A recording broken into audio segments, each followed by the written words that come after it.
Hi friends, welcome back to our channel. ఈరోజు తోటకూర పలావ్ ఎలా చేసుకోవాలో చూద్దాం.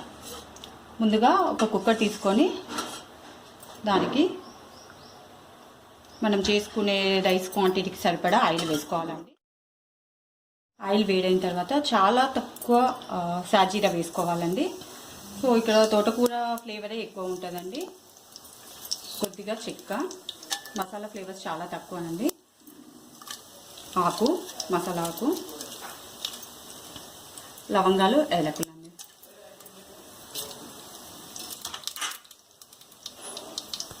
కొద్దిగా జింజర్ గార్లిక్ పేస్ట్ అండి.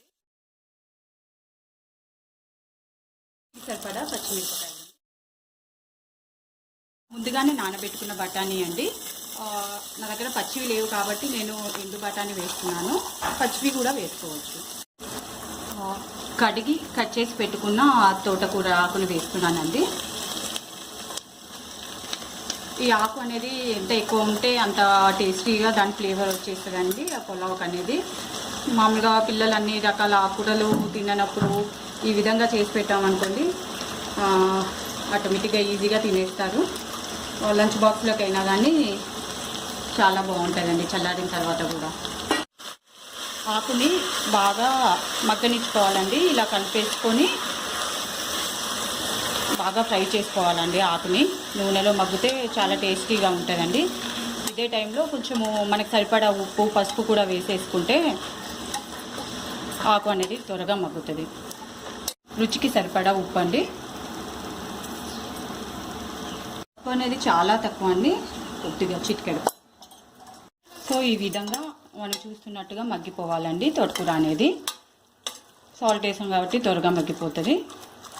సో ఇప్పుడు ముందుగా ఒక అరగంట పాటు నానబెట్టుకున్న బియ్యాన్ని వేసేస్తున్నానండి. నేను ఈ గ్లాస్ తోటి, మంచినీళ్ళు తాగే గ్లాస్ తోటి తీసుకున్నానండి 1 గ్లాసు. సో మనం ఎసరు వచ్చేసి మామూలుగా అయితే 2 గ్లాసెస్ పోస్తామండి. లీఫీ వెజిటేబుల్ కాబట్టి ఆటోమేటిక్గా మనకు ఇందులో వాటర్ అనేది అవుతాయి కాబట్టి 1/3 పోసేసుకోండి, అప్పుడు పొడి పొడిగా వస్తుంది. నేను ఇప్పుడు ఇందులో నానబెట్టుకున్న బియ్యాన్ని వేసేస్తున్నాను.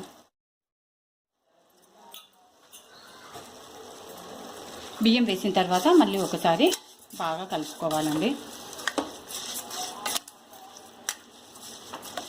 చాలా ఈజీగా అయిపోతుందండి. మనం బియ్యం తీసుకున్న గ్లాస్ తోటి 1 గ్లాస్ అండి, ఇంకా 3/4 గ్లాసు వేసేసుకుంటే సరిపోతుంది. సో 3/4 గ్లాస్ అండి, 1/3 గ్లాసు పడుతుందండి బియ్యం, పొడి పొడిగా వస్తుంది. ఒకసారి కలిపేసేసుకొని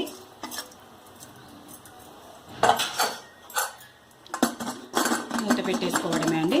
సో మనం దీనికి 3 విజిల్స్ వచ్చే వరకు సెట్ చేసుకోవాలండి. ఆఫ్ చేసేసుకొని అలాగే వేడి చల్లారే వరకు ఉంచేసుకోవాలండి. వేడి చల్లారిన తర్వాత ఓపెన్ చేసుకొని చూద్దాం ఎలా ఉందో.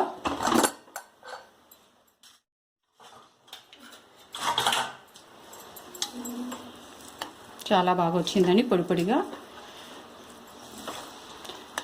ఇక్కడ విజిల్స్ అనేది మీరు తీసుకునే క్వాంటిటీని తగ్గట్టుగా 2, 3 అంతకు ఎక్కువ అనేది తీసేసుకోండి, మీకు ఎంత పొడి పొడిగా కావాలంటే అలా. సో ఫైనల్గా కొంచెం కొత్తిమీర వేసుకుందామండి. ఇక్కడ మామూలు బియ్యం కాకుండా మనం బాస్మతి బియ్యం కూడా యూజ్ చేసేసుకోవచ్చు అండి. కూర పలావ్ రెడీ అండి. మీకు నా వీడియో నచ్చినట్లయితే సబ్స్క్రైబ్ చేసుకోండి, పక్కనే ఉన్న బెల్ ఐకాన్ని ప్రెస్ చేయండి. తప్పకుండా ఒకసారి ట్రై చేసి చూడండి. దీన్ని ఆనియన్ రైతాతో కానీ, కుకుంబర్ రైతాతో కానీ తీసుకోవచ్చు, చాలా బాగుంటుంది. తప్పకుండా ట్రై చేసి ఎలా వచ్చిందో చెప్పండి.